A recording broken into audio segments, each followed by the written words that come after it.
Yes, during our audit meeting, or gosh, it's about 3 hours. We were going to have a 3-hour retreat, Amy, but anyway, we didn't have the retreat because we'll have it when you're there. During the normal audits, there's something called the School Activities Fund comes around, and Pete's done a great job of that. And it's things like I think it's school coupon book. You know, it's $10, and it's I believe that the big money it's not big money by a $400 million budget, but it's a lot of money. High school football game concessions and ticket sales and so forth, which are sometimes could be hard to track. Nevertheless, there have been some discrepancies in that, and with 83 schools, there's probably always going to be discrepancies, but there have been some that have been recurring, and it was.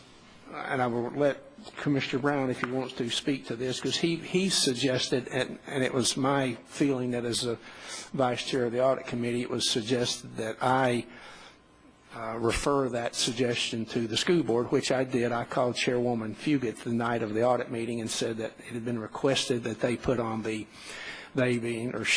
on the school board's agenda a discussion of recurring school activity fund problems, and I think they're, and what I say recurring because if there's been an exception and then at say X school or Bearden Middle School and then it's there again next year and it's there again next year, that was what would be called recurring. It's not a great issue, I don't think, but nevertheless, it is an issue, and at Commissioner Brown's request, I did mention that to Chairwoman Fugit, and if you want to elaborate to your comment, I'm just responding to your suggestion that day at the audit meeting that the school board consider putting that on their agenda.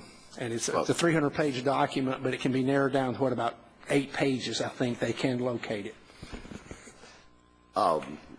Not much more to say than what Ed has already brought up, but the fact that those 8 pages can contain some more than one recurring instances, and if you got to take into consideration, I know from the other side of it, that you're looking at volunteers that are doing these at the schools, but that's how things get started sometimes. They need to be taught the right way to do it, and apparently nobody's been doing a whole lot of checking about it because we didn't get any response back from that end. So I think that it's appropriate that the school board do take a look at it, and I'd like to hear a report back from the school board whenever they complete their investigation.